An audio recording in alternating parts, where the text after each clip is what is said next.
последняя часть нашей с вами лекции это примеры олимпиадных задач. Я не буду вас сегодня много, так скажем, награждать большим количеством примеров, но тем не менее мы рассмотрим сегодня с вами 3 интересных таких примера задач на силу. Первое, это мне очень нравится этот пример классической статики. Классические примеры статики. Есть такой раздел механики, который занимается вопросами равновесия, устойчивости равновесия каких-либо тел. Рассматриваем. Ну и вот, собственно, условия задачи. Нам дан цилиндр, радиус которого 1 метр, с равномерно распределенной массой. Масса цилиндра 5 тонн, он лежит на прямоугольных уступах каменной кладки. Расстояние от одной стенки, от одной стенки до вертикали, соответственно, это L1. Ну, правда, тут по обозначению немножко другое, мне картинку похожую подобрал, вот здесь обозначение не совпадает. В общем, это будет L1 у нас, а другой стенки до этой же вертикали будет L2. И найти нам нужно силу давления цилиндра на уступы вот этой кладки. То есть нужно найти силу F1 и F2, с которой, собственно, вот этот цилиндр давит на данный уступ.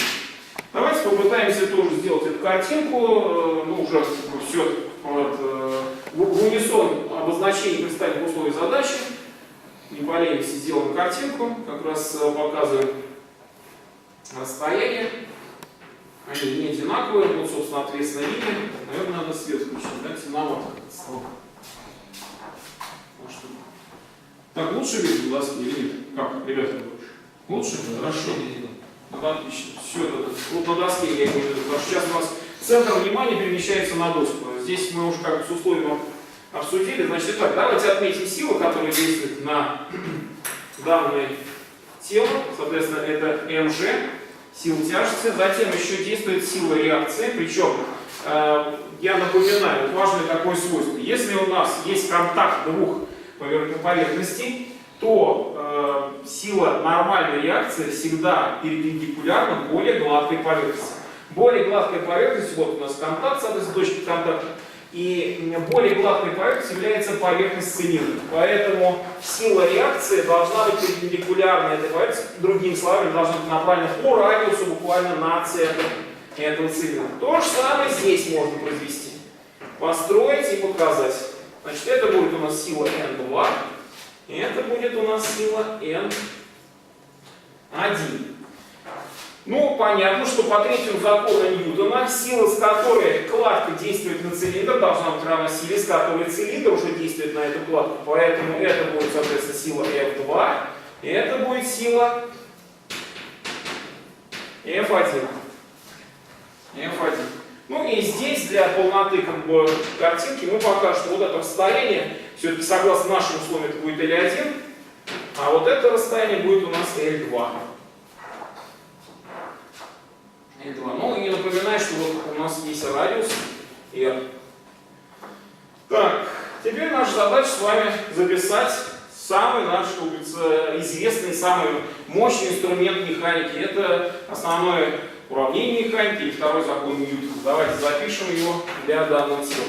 Итак, на тело действует 3 силы: МЖ, N1 плюс N2. Поскольку тело находится в состоянии относительного покоя, то ускорение равно нулю, поэтому правая часть равна нулю. Записали. Дальше нам нужно с вами спроецировать наше уравнение на координатную ось, которую мы должны выбрать сами. Давайте это сделаем. Ну, возьмем и воспользуемся классической ориентацией оси. А именно, ось X по горизонтали, а ось Y по вертикали, вверх. Тогда проекция на ось X. На ось X у нас только силы N1 и N2 будут проецироваться. Причем, вот смотрите, у меня, к сожалению, пока я вот еще дополнительное построение сделал. Я просто проведу продолжение вот этих уступов пунктирчиками и покажу. Вот это пусть у меня будет угол альфа, а это будет угол бета. Тогда на ось OX сила N1 будет давать проекцию N1 умноженное на косинус альфа. Поскольку я ищу вот этот катет, который является проекцией на ось X. Он горизонтальный. Вот, то есть, если мы опустим перпендикуляр, то вот этот отрезочек — это проекция на осью X. И она положительная, поэтому я здесь пишу N1 на косинус альфа со знаком плюс. Дальше у нас идет сила N2. Она дает еще проекцию на ось X. Смотрите, если с конца вектора опустить перпендикуляр, то вот этот отрезочек, который мы хотим найти, будет N2 на косинус бета. Но проекция отрицательная, ибо конец вектора сидит дальше, чем начало, его точнее проекция, по отношению к оси X. Значит, проекция отрицательная будет. Следовательно, пишем минус N2 на косинус бета.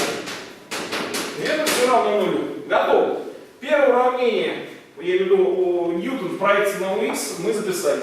Следующий этап, на ось y пишем. На ось y. Записываем. На ось y. mg. Мы видим, что mg направлен вертикально вниз. Ось y смотрит вертикально вверх.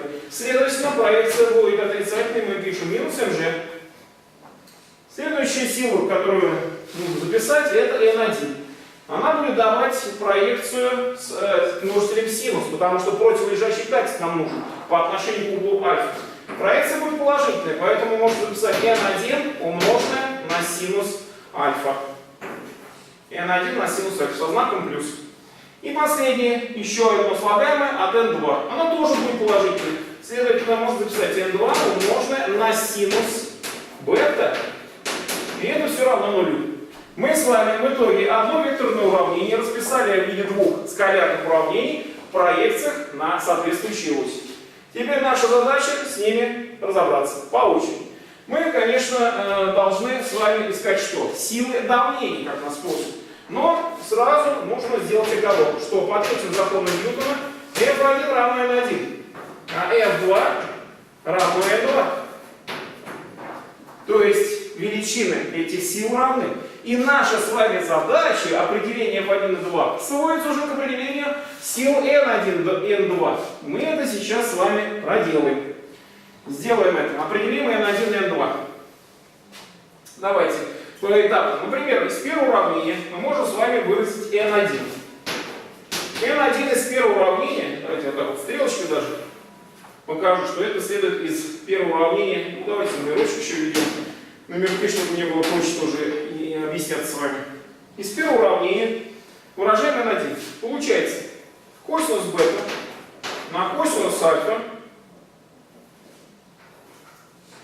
N2. И теперь мы берем это значение N1, подставляем вот в эту строчку второго уравнения. В итоге получаем минус mg плюс N2. Выносим сразу за скобочки. Здесь получается у нас косинус бета, синус альфа. Я вот тоже еще как бы немножко схитрю. Я сделаю сразу общий знаменатель, потому что у меня вот здесь косинус альфа сидит. При подстановке вот его N1 сюда, то у меня все равно этот знаменатель останется. И чтобы его сделать общим, а я его сделал общим, я вот так вот запишу. Тогда у меня доп. Множитель появится вот у этого слагаемого. Оно будет равно как раз косинусу альфа. Тогда я могу записать синус бета на косинус альфа. Скобка закрывается, и это все равно нулю. Дальше уже, конечно, все упирается в ваш опыт работы с тригонометрическими функциями. Кто мне скажет, к чему равна вот эта комбинация? Во что-то можно более компактно это переписать? Косинус. Синус чего? Синус альфа плюс бета. Молодцы, отлично. Вот вы и показали уже знания по тригонометрии. Молодцы, правильно. Отсюда мы сразу можем выразить N2. Ну, во-первых, давайте сразу перекидаем. mg можно перебросить в другую часть со знаком плюс. Косинус бросим множитель в числитель. А вот эту всю гирлянду, как мы сами сказали, превращаем в синус суммы и кидаем в знаменатель. И в итоге получается у нас mg умноженное на косинус альфа и деленное на синус альфа плюс бета. И вуаля, мы получили с вами ответ на вопрос, чему равна сила реакции N2. Она равна силе давления F2. Поэтому, по сути, мы ответили на вопрос. Но есть один нюанс. Мы еще уголки не приняли с вами. Сейчас мы с этим разберемся. Итак, F2 равно N2. И равно, соответственно, mg умноженное на косинус альфа делим на синус альфа плюс бета. Да? Нашли ответ на первый вопрос. Теперь, если вернуться вот к нашей формуле, вот этой, связывающей N1 и N2, мы можем записать ответ и для N1 уже в терминах известных величин. Ну, почти известных. Осталось за ним мало. Найти альфа бета. Сейчас найдем. Давайте подставим. Мы видим, что косинус альфа сокращается, и у нас получится формула. mg на косинус. У нас там был теперь бета, был альфа, теперь бета, и деленное на тоже синус.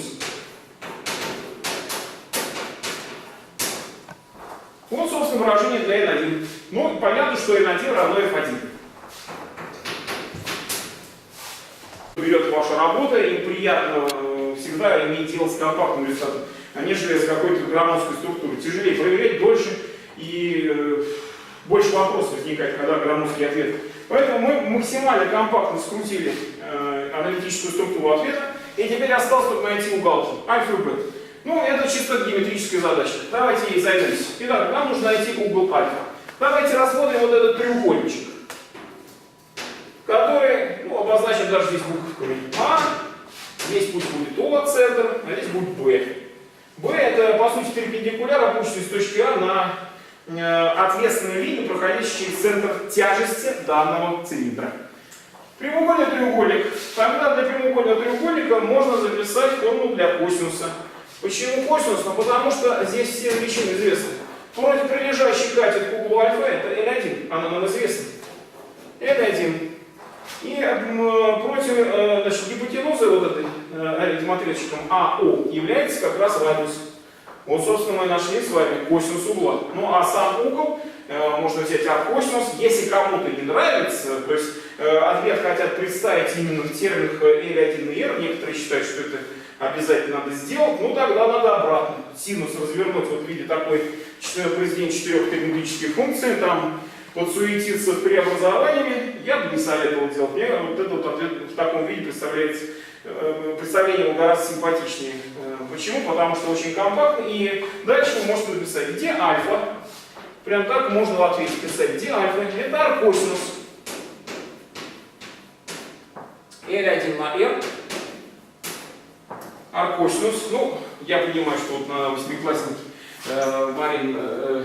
Ксения, она еще не проходила, по-моему, да, как раз аркосинус. Вот здесь тебе немножко, как говорится, сложно будет. Ну, а те, кто уже вот в 9 классе, 9 класс закончил, ему будет проще. Они уже, по-моему, аркосинус там, и 9 тоже не проходит еще, нет? А в 10-м? В 10-м, да. Ну, значит, тогда вот 10 классов, я понимаю.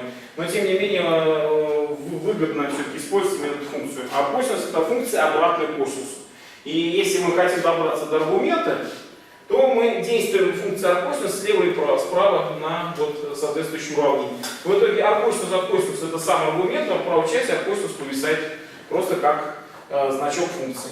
Ну и то же самое с бета. То же самое с бета, если мы рассмотрим вот этот прямоугольный треугольничек, ну здесь вот возьмем А, Б, О уже было, значит С не было еще, Д не было. С, Д, О треугольник.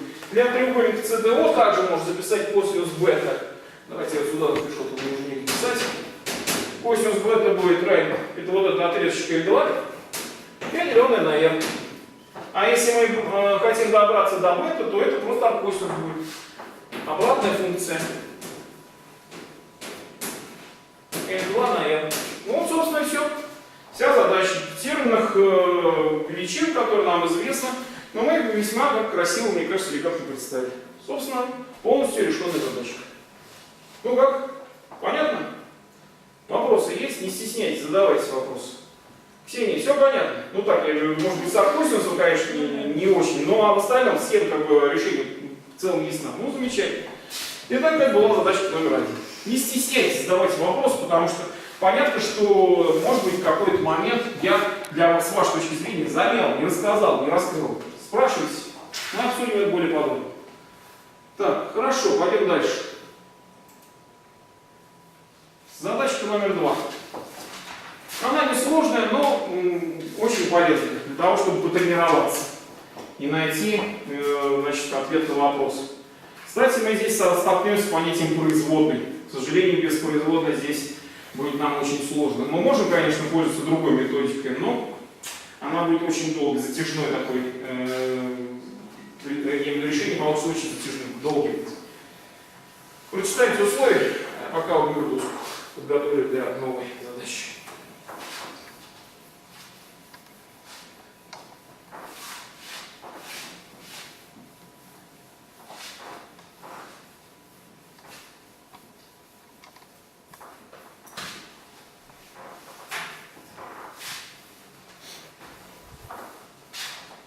Итак, у нас перемещается груз по горизонтальной плоскости под действием силы F. И нам нужно найти такой угол альфа, при котором эта сила F, обеспечивающая движение этого груза, будет наименьшей. Сила, что важно, приложена к центру тяжести груза. Ну, коэффициент трения нам известен. Давайте построим картинку. Значит, пусть это какой-то груз, который мы рассматриваем. Я специально покрупнее нарисовал, чтобы указать можно было все силы без ущерба. Итак, показываем все силы. Какие есть силы? Сила тяжести. Согласны? Согласны. Дальше еще. Какие силы будут? Давайте вслух. Чтобы не только я, как говорится, говорил, и вы говорите. Еще какие силы? Сила реакции опоры. Правильно, рисуем. Говорит, сила реакции опоры. Ну, понятно, что сила F, которая нам здесь дана, вот мы ее прям так приложим, сила F от центра тяжести. И еще какую силу мы не указали? Силу трения, точно. Давайте покажем эту силу и направим ее, соответственно, в сторону противоположного движения. Ну, понятно, что подразумевает, что движение в эту сторону. Причем V константа. Это не просто постоянная величина, но постоянный даже вектор. Поэтому можно писать так. V равно константа вектора. Так, значит, дальше. Поскольку движение равномерное, то, соответственно, скорость постоянна, а ускорение равно нулю. Следовательно, опять-таки Ньютон с представляющей сумму всех сил, действующих на данное тело, переписываем его, записываем их все и приравниваем его к нулю. Несмотря на то, что тело двигается, но двигается оно равномерно. Поэтому ускорение равно нулю, значит МА равно нулю. И поэтому правая часть 0. Все, записали. Теперь мы давайте с вами спроецируем опять-таки наше уравнение на координатную ось y и x. Нам и x. У нас только две силы. Да, и сразу давайте укажем уголочек альфа, который нас здесь спрашивает. Значит, и, соответственно, используем его. Итак, у нас будет сила трения направлена в сторону противоположную. Поэтому минус F трения плюс F. Заметьте, мы должны силу F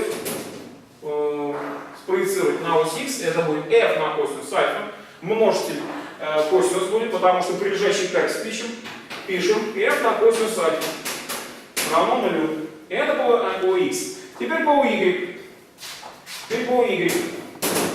Значит, у нас сила тяжести смотрит вниз. Минус mg. Затем, соответственно, сила значит, F идет со знаком плюс. Но будет уже синус альфа, потому что мы ищем противолежащий катет по отношению к углу альфа. Он связан уже с функцией синус. Пишем F на синус альфа. Ну и еще у нас одна сила, которую я еще не записал, это сила реакции. Она тоже идет со знаком плюс, либо она смотрит вверх в эту равнину. Записали Ньютоны в проекциях на ось у x и у y. Наша с вами задача выразить f как функцию альфа и найти минимальное значение. Для этого нужно еще одним уравнением воспользоваться. Почему? Потому что, к сожалению, пока переменных больше, чем уравнений.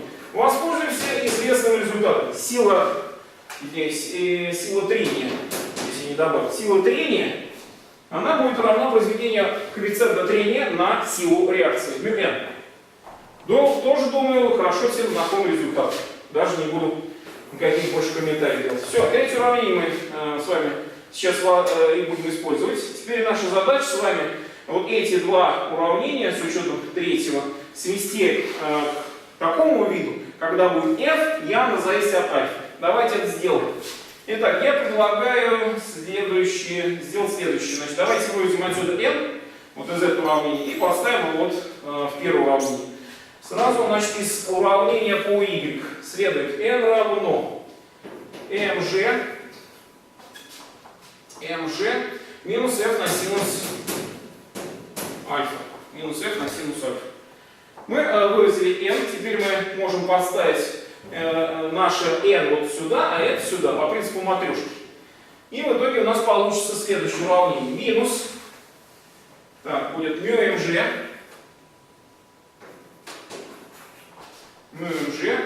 затем вот здесь вот будет минус, и еще вот этот минус, вот знак плюс давать нам. В итоге будет μ f синус альфа, Так, и остается еще f косинус альфа, который никуда не девается. Просто переписываем. Это вот последний слагаемый в первом уравнении. Переписали. Теперь выразим отсюда f. Явная зависимость f. Значит, представим это в следующем виде. μmg, деленное на μ синус альфа плюс косинус альфа. Вот, собственно, такой у нас получается результат. То есть числитель у нас μmg. Это я перебросил в правую часть, а здесь я просто выбросил f за скобочки, μ синус альфа, косинус альфа, и на эту скобку вот эту правую часть поделил. Я выразил яму. Ну вот я получил зависимость f от альфа. Но теперь самое страшное. Ну, страшное для тех, кто не знает производную. Вот здесь, конечно, придется помочь с вами. Нам нужно с вами найти то значение альфа, при котором вот эта функция f от альфа будет минимальной. И вот здесь лучше воспользоваться известным приемом, который называется решение задачи на экстремум через производную.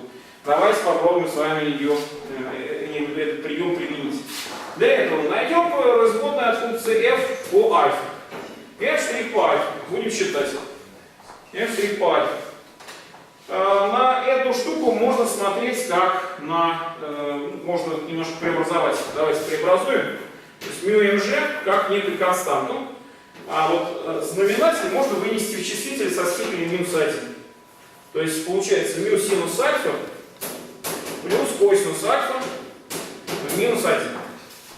Мин синус альфа плюс косинус альфа минус 1. И теперь мы можем уже от этой штуки взять производную по альфа. Прям вот так мы ставим скобка, штрих по альфа. Нам надо посчитать производную. Производная от сложной функции. Поэтому сначала надо, условно говоря, производную вот на это все, на эту гирлянду из этих синусов и косинусов можно сводить как на некую аргумент x. И теперь нам нужно взять сначала производную от этой функции по x, а потом уже от x по альфа. Брать производную считать. Давайте это сделаем. Ну, μmg это константа, она не считается. Производная от x минус 1. Ну-ка, десятиклассники, давайте показывайте класс. Ваша помощь очень кстати. Как посчитать производную по x от x минус 1? Что у нас будет получаться? Так. Ну, будет минус, согласен. Дальше. X минус 2, точно. X минус 2 степени. То есть как считается производная степенной функции? У вас степень минус 1, она еще уменьшается на единицу. Потому что всегда сбрасывается множитель минус 1 перед, собственно, тем результатом, который получится. Степень выходит множителем, вот он минус 1. И еще уменьшается на единицу показатель степени. В итоге получается минус 2. Вот мы с вами посчитали производную. И это, вот, собственно, вот эта вся скобка, она будет уже в минус 2 степени. Я даже не буду ее переписывать. Она очень громоздкая и она выглядит очень занудно. Поэтому я не буду переписывать эту громоздкую структуру. Мне важно дальше посчитать производную вот от этой комбинации. Мю синус альфа, косинус альфа. По альфа, конечно. Производная идет здесь по альфа. Производная от сложной функции. Считаем производную от этой штуки. Получается у нас с вами. Мю. Производная от синуса. По углу альфа. Косинус альфа. Правильно, молодцы. Отлично. У нас сегодня надежный тыл. Я только спрашиваю, сразу ответ. Это здорово. Производная от косинуса чему равна? Минус синус, точно. Поэтому пишем. Минус синус альфа. И самое главное, коронный номер. Мы эту производную должны приравнять к нулю. Потому что если производная равна нулю от функции, то в этой точке будет экстремум, то есть максимум или минимум функции. А если еще третий тип экстремум, точка перегиб. Но нам она здесь не грозит. И, соответственно, приравниваем к нулю и находим отсюда то уравнение, которое будет содержать нашу гладь. Ну, когда дробь равна нулю? Когда, очевидно, ее числитель равен, либо это минус 2, она свалится в знаменатель. μmg это вообще константа отличная от нуля, значит, равно нулю может быть только вот эта скобка. Когда она будет равна нулю? Ну, если немножко преобразовывать, то есть я имею в виду следующее, мю косинус альфа слева, правую часть синус альфа сбросить, давайте все поделим на косинус альфа. То есть я приравнял к нулю вот эту штуку, то есть вот это у меня равно нулю, и сразу синус перебросил в правую часть. Понятно, как получилось? Нет? Да. Ну вот дальше что мы сделаем? Давайте поделим все на косинус альфа. Поделим на косинус альфа, и мы получаем с вами вот такой замечательный ответ. Мю равно Тангенс альфа. То есть μ, коэффициент трения, должен быть равен тангенсу альфа. Отсюда альфа. Будет еще одна, вот, все опять-таки незнакомая функция, есть еще функция арктангенс. Так что давай привыкаем уже, как говорится, ты взрослый человек, надо уже манипулировать такими функциями. Арктангенс, так, у нас будет μ там, арктангенс μ. Вот, собственно, уже ответ на данную задачу. Я, честно скажу, не доказал, что это минимум функции. Вообще надо, конечно, доказать. Но если немножко помучиться и построить эту функцию от руки, то можно доказать, что именно в этой точке эта функция достигает своего минимума. А потом она начинает возрастать. Можно использовать строгий алгоритм поиска максимума и минимум функции. Для этого надо считать вторую производную. Но это очень долго, а времени у нас уже как бы не так много. Поэтому я не буду сейчас доказывать, что это минимум. Но на самом деле, вообще говоря, по-хорошему надо это доказать. Либо взяв вторую производную, либо построив график. И убедиться в том, что это будет минимальное значение функции. То есть вот в этой точке достигаться. Схематично, конечно, график строится. Вот, поэтому мы остановимся на этой части. Вот, собственно, ответ задачи. Альфа получился равен арктангенсу μ. Оказывается, при таком угле сила тяги F будет минимально возможной. И это здорово, мы всегда экономим свои силы. Ну и, наконец, последняя задачка такая, которая вообще у нас на силу Лоренца очень мало, как говорится, задач, поэтому я решил специально ее разобрать. Она много времени не займет, но она весьма поучительна, потому что у нас, к сожалению, как-то вот по моим личным наблюдениям, я много работаю с ребятами из разных учебных заведений, вот опыт моих наблюдений показывает, что Лоренц и Ампер — это слабое место многих школьников. Поэтому мы специально отработаем эту часть и разберем. Итак, у нас протон вылетает в водородное магнитное поле, индукция которого равна, вот, индукция между магнитного поля которого равна вот, значению, представленному на слайде. Нам нужно, вылетает еще важно, договор перпендикулярно линиям магнитного поля. И нам нужно найти, скорость известна его движения, и определить нужно радиус кривизны траектории протона и период его обращения по этой траектории. Ну, давайте это сделаем быстро, буквально, на лету. Задачка очень простая. Но почему-то вот как-то с Лоренцем и Ампером у нас не так все гладко зачастую бывает. Поэтому специально разберу эту задачку, хотя она не сложная. Итак, у нас протон вылетает в магнитное поле. Символически это можно рисовать так. P плюс, это стандартное обозначение протона физики частиц, V скорость его, ну и здесь магнитное поле. Значит, давайте мы сделаем это в цвет.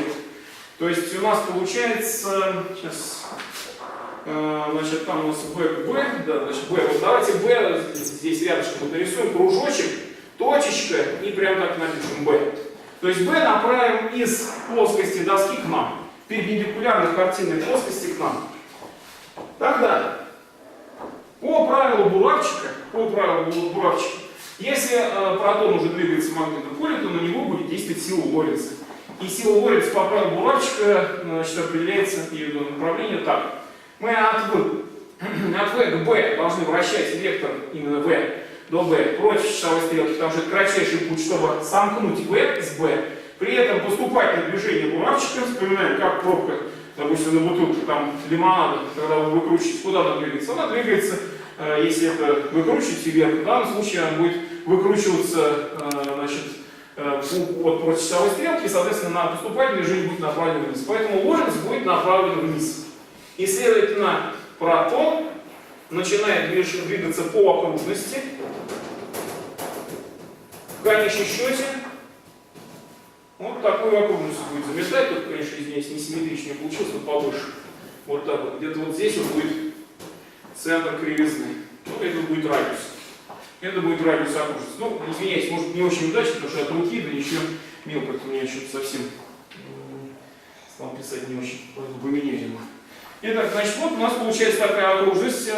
Почему по окружности? Потому что у нас сила направлена выйти на перпендикулярной скорости. И если как бы сила тянет, соответственно, протон на себя, то есть в эту сторону, он вроде начинает разворачиваться, а сила тоже поворачивается, и она все время будет перпендикулярной скорости. Тогда это центростремительная сила. То есть сила Лоренца будет равна центростремительной силе. И поэтому при движении под действием центра стремительной силы всегда тело двигается по окружности. Это вам хорошо известно из 9 класса. Поэтому мы можем записать второй закон Ньютона, причем сразу же в терминах проекции на радиус окружности. mv квадрат на r будет равно qvb. Ну, тут еще надо писать синус альфа, но сказано, что магнитная индукция перпендикулярна скорости, поэтому синус 90 градусов единицы, поэтому я уже не пишу здесь синус, просто qvb. Нам нужно найти радиус кривизны, то есть радиус вот этой окружности, по которой протон будет наворачивать здесь циклические траектории. Значит, отсюда нам нужно найти r. Во-первых, на одну степень v сократим, выразим отсюда r. У нас получается mv деленное на qb. Поменяли r и qb местами. И мы получили с вами ответ на вопрос, чему равна радиус здесь, радиус кривизны, радиус этой окружности. Давайте посчитаем. Вот у меня вопрос на засыпку. Кто-нибудь массу протонов наизусть помнит, нет? Никто? Не сталкивался с этим? Величиной? Ну ладно, давай я скажу. 1,672. Ну это так. Интересно. Иногда в аудитории такие интересные ребята сидят, которые много чего знают, что там профессиональные педагоги не скажут как бы сходу, а они знают. Поэтому это я так интересуюсь. Как бы. Скорость протона нам известна. Это 3,5 на 10 в пятой степени. На 10 минус в пятой степени метров на секунду. И поделенное на заряд электрона. Заряд протона по модулю равен заряду электрона. А чему он равен? Плохо. Отлично, молодец, Артем, здорово. 1,6 на 10 минус 19 степени. О. Магнитная индукция нам задана, она равна 3,4 на 10 минус 2. Пишем.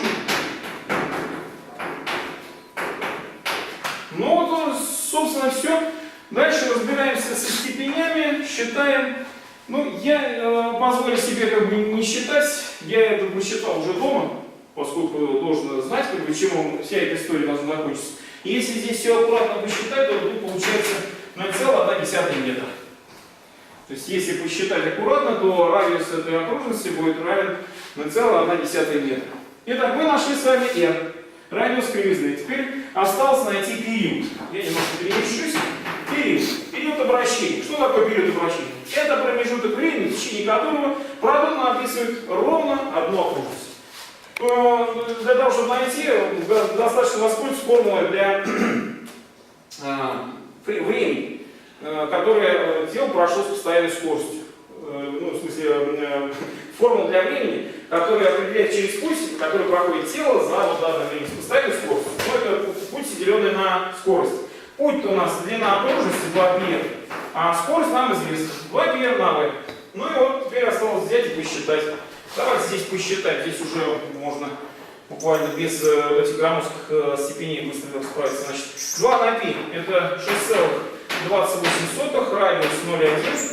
И скорость у нас с вами там 3,5 на 10 в пятой степени. На 10 в пятой степени. Вот, собственно, получается у нас с вами результат. Но теперь, если посчитать все, можно, конечно, на калькуляторе посчитать, а я вот уж поскольку просчитывал все, давайте я сразу назову ответ, потому что смысл как бы нет уже. Времени не так много остается. Значит, у нас получается это 1, ну да, 2,25. 2,25 на 10 минус 6 степени секунд. То есть, по сути, можно еще в микросекундах представить. 2,25 микросекунд. То есть, за, по сути, 2 миллионных секунды протон совершает один оборот по окружности радиусом 10 сантиметров. Ну, это очень, конечно, для нас дико. То есть мы не представляем себе таких быстрых перемещений. А для протона, для заряженных частиц, это просто как бы обычная история, ничем не примечательная. Вот мы нашли с вами ответы на вопросы для этих величин, которые спрашивают нас в этой задаче. Ну, собственно, на сегодня все в отношении лекции. Спасибо за внимание.